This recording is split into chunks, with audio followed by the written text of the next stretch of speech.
Valentine cake তো কিনে অনেক খেয়েছো, আজ আমার এই রেসিপিতে যত্ন নিয়ে একবার বাড়িতেই বানিয়ে দেখো না কেমন হয়। প্রথমেই ময়দার সাথে কোকো পাউডার মিশিয়ে আলাদা করে রাখি। এবার এক পাত্রে নিই ডিম, চিনি, দুধ, তেল আর চেরির জুস। সব কিছু ভালো করে মিশিয়ে এবার দিই সেই ময়দার মিশ্রণ। আবারও ভালো করে মিশাই, সাথে দিই ভ্যানিলা এসেন্স। এবার মোল্ডে ঢেলে বেক করে নিই। একদম স্পঞ্জি লাল চেরির মিষ্টি কেক। স্লাইস করে নিয়ে এবার সাজানোর পালা। একটা পাত্রে নিই মাখন, দুধ আর চিনির গুঁড়ো। ভালো করে মিশিয়ে এক এক পরতে কেকের ভিতরে দিই, আর সাথে দিই ফ্রেশ চেরি পেস্ট।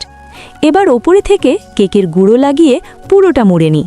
আর ব্যাস, তৈরি হয়ে গেল একদম দারুণ স্বাদের এই রেড ভেলভেট কেক। কেমন লাগলো বন্ধুরা, কমেন্টে জানাতে ভুলো না। আজকের মতো বিদায়, আল্লাহ হাফেজ।